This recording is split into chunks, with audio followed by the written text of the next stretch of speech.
Welcome to our channel. Beberapa dekade belakangan, negara-negara seperti Rusia, Cina, dan Iran selalu berada di garda terdepan menentang pengaruh AS yang tumbuh di kawasan masing-masing. Dan ketika Paman Sam melakukan sejumlah kesalahan strategis di Irak dan Afghanistan, serta gagal memberikan stabilitas di negara-negara yang dilanda perang seperti Suriah dan Libya, Amerika Serikat mengalami pukulan reputasi yang signifikan. Ya, lambat laun trio Rusia, Cina, dan Iran yang menentang unipolaritas Amerika mulai menjadi lebih vokal dalam kritik mereka terhadap tatanan internasional pasca Perang Dingin. Melalui tayangan ini, kita akan coba memeriksa apakah Rusia, Cina, dan Iran dapat memperdalam hubungan mereka dan menjadi aliansi yang sepenuhnya mirip dengan NATO, atau apakah kerjasama mereka hanya bersifat situasional.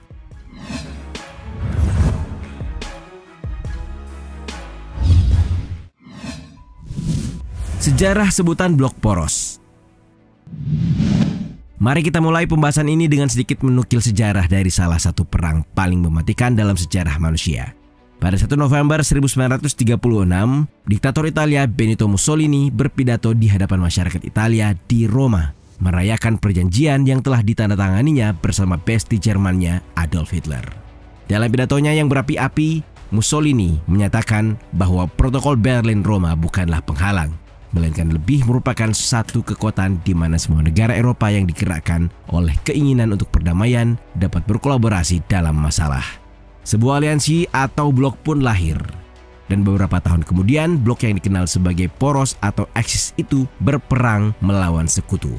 Lalu pada 29 Januari 2002, Presiden AS George W. Bush menghidupkan kembali istilah poros, tetapi dengan sedikit perubahan.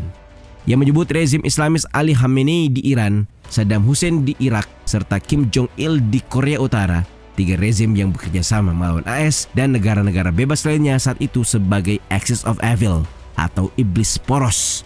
Ya, begitulah kurang lebih sejarah bagaimana blok poros digawangi Italia Jerman dibentuk.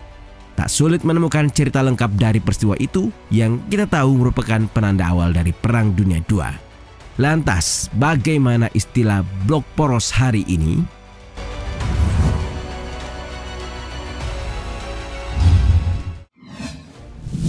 Inti dari blok anti-AS.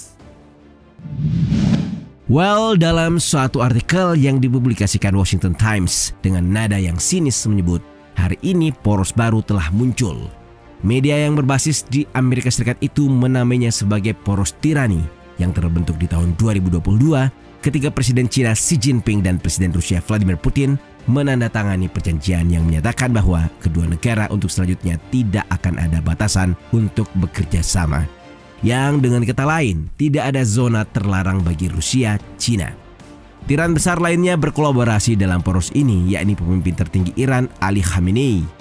Terkhusus untuk negara para mullah, mereka belum lama ini dilaporkan pada Juli 2023 telah resmi bergabung dalam Organisasi Kerjasama Shanghai atau SCO, organisasi internasional yang mana di dalamnya terdapat Rusia. Ketiga negara ini jelas memiliki kesamaan.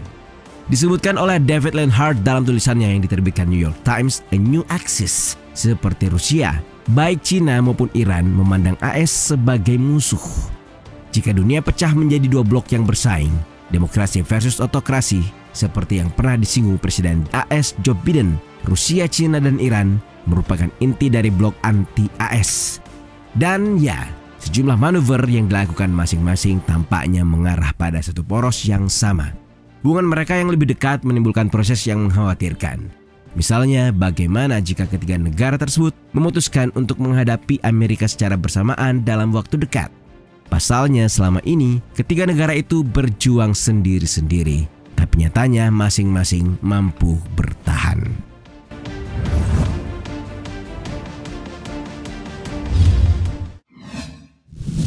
Poros Eurasia atau poros baru. Kunjungan delegasi Cina ke Moskow dan perjalanan Presiden Iran Ebrahim Raisi ke Beijing telah menyoroti tingkat keselarasan yang belum pernah terjadi sebelumnya di antara kekuatan Eurasia. Sejak tahun 1990-an, Iran, Rusia, dan Cina sebagian besar telah bekerja sama dalam retorika. Tetapi sekarang ada harapan di antara beberapa bahwa mereka dapat terlibat dalam rekonstruksi tatanan baru. Perang di Ukraina bersifat transformatif dengan mempercepat tren yang ada. Misalnya mendorong Iran dan Rusia menjalin hubungan yang lebih erat. Dari perspektif sejarah, hal itu belum pernah terjadi sebelumnya sejak akhir abad ke-16. Ketika keduanya dipersatukan oleh ketakutan akan ekspansi Kekaisaran Ottoman. Baik Iran, Rusia, begitupun dengan Cina, selaras dalam banyak isu penting regional bahkan global. Nah, pada tahun 2022, pertemuan politik bilateral telah berlipat ganda. Pemimpin tertinggi Iran, Ali Khamenei, dan Presiden Rusia, Vladimir Putin, bertemu di Teheran pada Juli 2022.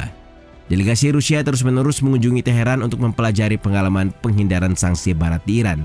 Pada tahun 2021, ekspor Rusia ke Iran naik 27% dan impor Rusia dari Iran juga naik 10%. Kedua belah pihak sepakat untuk meningkatkan perdagangan dalam mata uang selain dolar AS. Sementara Rusia menginvestasikan 40 miliar dolar AS yang belum pernah terjadi sebelumnya di Iran. Membeli sejumlah besar drone militer yang digunakan dalam perang melawan Ukraina dan kemungkinan rudal balistik jarak pendek. Sedangkan di sisi Iran, negara ini akhirnya diizinkan untuk membeli pesawat tempur Sukhoi Su-35 yang canggih, serta sistem pertahanan udara dan rudal. Keduanya juga meningkatkan pekerjaan untuk mengembangkan koridor perdagangan utara selatan yang membentang dari Teluk Persia hingga Laut Baltik. Ya, ini menghindari sanksi-sanksi Barat. Itu memang penting. Hard power dan soft power Cina yang sangat besar dan keduanya berusaha memikat negara terkaya di dunia itu untuk saling merangkul lebih dekat yang tentu saja akan membuat Barat semakin kebakaran jenggot. Apalagi belum pada Maret 2023 lalu ketiganya telah melangsungkan latihan militer gabungan di Teluk Oman.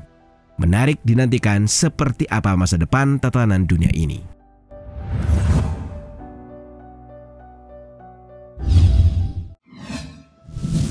Kepentingan bersama.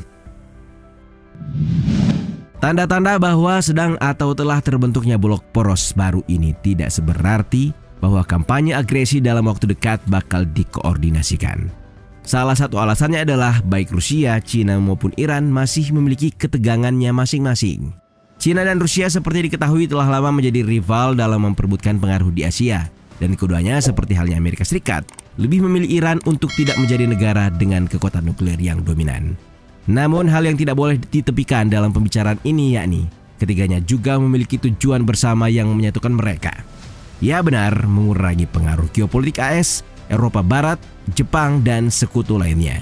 Cina, Rusia, dan Iran telah berkolaborasi dalam beberapa bulan terakhir, terutama dalam pembelian energi Rusia dan Iran. Pada akhirnya ketiganya bakal mendapat keuntungan ketika AS harus menghadapi krisis internasional pada saat yang bersamaan bila benar bahwa blok ini akan menyerang secara bersamaan.